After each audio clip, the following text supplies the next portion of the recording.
जम्मू कश्मीर में फिदायीन हमले में शहीद हुए सतना के लाल शंकर प्रसाद पटेल का पार्थिव शरीर शनिवार को देर शाम उनके गृहग्राम नौगावा पहुंचा और आज रविवार को राजकीय सैन्य सम्मान के साथ अंतिम विदाई दी गई और शहीद के पार्थिव शरीर को पंचतत्व में विलीन किया गया। शहीद को अंतिम विदाई देने में जनसैलाब उमड़ा और जयकारों के बीच लोगों ने पुष्प बरसात कर तिरंगे में लिपटे शहीद के पार्थिव शरीर को श्रद्धा सुमन अर्पित किए। मुख्यमंत्री शिवराज सिंह ने प्रदेश सरकार की तरफ से 1 करोड़ रुपए की सम्मान निधि के साथ परिवार के एक सदस्य को सरकारी नौकरी, एक विशालकाय स्टैचू और जिले के एक बड़ी सरकारी संस्थान का नाम शहीद शंकर प्रसाद के नाम रखने की घोषणा की। अमर शहीद शंकर प्रसाद पटेल का पार्थिव शरीर आज हिंदू रीति रिवाज के अनुसार पंचतत्व में विलीन कर दिया गया। बड़े बेटे संजय ने वीर पिता को मुखाग्नि दी। शहीद के अंतिम दर्शन के लिए दूर दराज से हजारों की तादाद में लोग पहुंचे और शहीद के सम्मान में जय घोष किया और भारत माता की जय के नारे लगाए। शहीद को अंतिम विदाई देने मध्य प्रदेश सरकार की तरफ से मुख्यमंत्री शिवराज सिंह चौहान ने राज्य मंत्री रामखेलावन पटेल को प्रतिनिधि बनाकर भेजा। केंद्र सरकार की तरफ से भी आतंक निरोधक मोर्चा चेयरमैन मंजीत सिंह बिट्टा भी शहादत को सलामी देने नौगावा पहुंचे और शहीद की पत्नी और उनके परिवार से मुलाकात की। बिट्टा ने नम आंखों से पत्नी लक्ष्मी को तिरंगा सौंपा और हर सुख दुख में साथ खड़े रहने का आश्वासन दिया। पत्नी भी नम आंखों से दुख भूल पति की शहादत पर गर्व होना बताया। मनिंदर जीत सिंह बिट्टा ने भी शंकर प्रसाद की शहादत पर गर्व होना बताया और खून के बदले खून और गोली के बदले गोली की बात कही। बिट्टा ने पीएम मोदी और शिवराज सिंह सरकार की भी प्रशंसा की। दुख की बात है लेकिन खुशी की बात है, अपने देश के लिए शहीद हो गए। मैं बहुत खुश हूँ कि अपने देश के लिए आज ये जनता है। ये जनता को देख कर मैं बहुत खुश हूँ कि मेरे पति ने बहुत नाम रोशन करा। दुख तो बहुत है लेकिन गर्व भी बहुत है। गर्व के साथ कहते हुए मैं श्री एसपी पटेल की फैमिली लक्ष्मी पटेल कहते हुए दुख से भी सुख के कहते हुए भी मैं सोचती कैसे सोची भी नहीं थी कि मेरे पति के आज इतने सब भी पूरे देश के भारत पूरे साथ है उनके।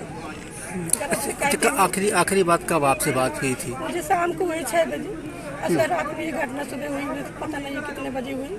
शाम को 6 बजे हुई। बोले कि मैं चाय पी लिए आप?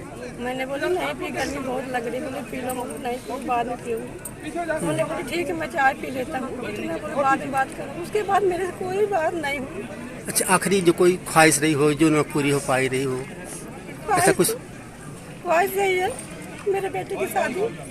उनका बहुत सपना था, छोटे बेटे सुरेंद्र कुमार पटेल एक इंजीनियर, सॉफ्टवेयर इंजीनियर।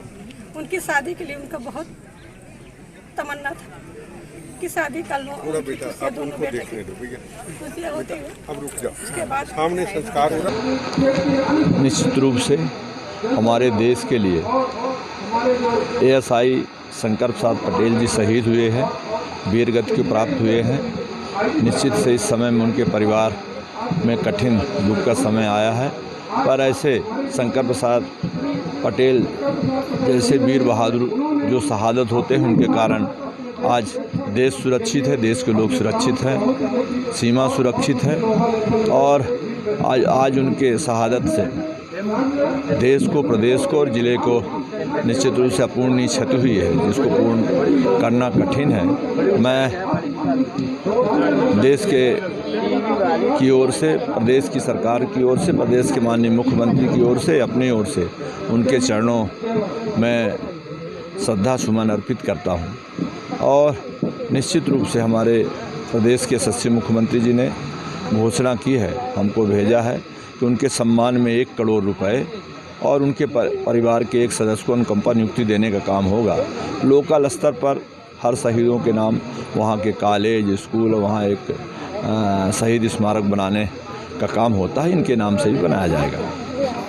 आज उनकी शहादत से पूरा सतना जिला और पूरा देश गौरवान्वित है। ये सचमुच बहुत बड़ी घटना हुई है और उसमें जो आतंकवादी मुठभेड़ में और वो शहीद हुए, ये अपूर्णीय क्षति भी है। लेकिन मैं कल से यहाँ देख रहा हूँ जिस तरह से जन सैलाब उमड़ करके उनका अभिनंदन कर रहा है और उनके अमर गाथा की कहानी बता रहा है, पुष्पांजलि अर्पित कर रहे हैं। मैं कल से लगातार देख रहा हूँ जब सतना की सीमा पर झुकेई से आए हो तो लोगों का जन सैलाब सड़कों पर उतर आया और गगनभेदी नारे लगाते हुए उनका जिस तरह से लोगों ने स्वागत किया उस पार्थिव शरीर का, ये सतना के लिए गौरव का विषय है, विशेष रूप से मैहर के लिए तो बहुत ही पहली ये शहादत हुई है मैहर में अभी तक के जानकारों के बताने के मुताबिक। और शंकर प्रसाद पटेल जी ने इस क्षेत्र का नाम रोशन किया है। ये बात सही है कि उनके परिवार के लिए एक बहुत अपूर्णीय क्षति हुई है और जैसा कि हमारे मुख्यमंत्री जी ने, प्रधानमंत्री जी ने, गृहमंत्री जी ने कहा है कि उनकी शहादत व्यर्थ नहीं जाएगी और उनके परिवार, शोकाकुल परिवार के साथ समूचा पूरा परिवार आज भी है और भविष्य में भी रहेगा। जो घोषणाएं भी मुख्यमंत्री जी ने किया है, माननीय मंत्री जी ने आपके सामने बताया।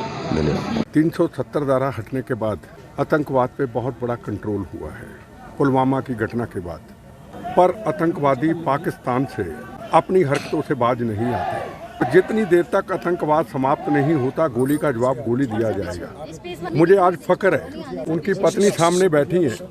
मैंने जब उनसे अफसोस किया, मेरी आंखें नम हो गई। क्या कुछ और लोग भी इस तरीके से ऐसी हमारी माँओं से सबक सीखेंगे? क्या कई पॉलिटिकल पार्टियों को कहूँगा, ऐसी बहादुर पत्नी हमारी माँओं से को सबक सीखेंगे? जब हमारे हर व्यक्ति के अंदर हमारा मकसद होगा, मेरा धर्म भारत माँ, मेरी जात वंदे मातरम। नरेंद्र मोदी जी ने जो 370 धारा हटा करके इस भारत के आतंकवाद से मुक्त किया है, एक तिरंगा झंडा, एक संविधान, एक जनगण मन, रोज़ आप देखते रोज़ शहादतें होती थी। आज हमारे जवानों की शहादतें अभी भी होती हैं, हमें पता है। अब तो मुझे फ़ख्र है इस शहादत के ऊपर और इस मध्य प्रदेश की धरती के ऊपर, और ख़ास तौर पे मध्य प्रदेश के चीफ मिनिस्टर शिवराज चौहान जी के ऊपर। पहले नहीं ऐसा था, पहले परिवारों के परिवार रुल जाते थे। हम उन परिवारों से जुड़े हैं। आज उनको नौकरी भी होगी, आज उनको जो फाइनेंस पोजीशन है सेंट्रल गवर्नमेंट की तरह, स्टेट गवर्नमेंट, वो भी मिलेगी और उनके परिवारों की भी देख रेख होगी। ये मध्य प्रदेश सरकार ने बहुत बड़ी पहल की है। मैं उनका इस परिवार के साथ खड़े हैं। कोई तकलीफ होगी, आधी रात हम हाजिर हैं। सतना मैहर से यूडी न्यूज के लिए प्रेमानंद सावलानी की रिपोर्ट।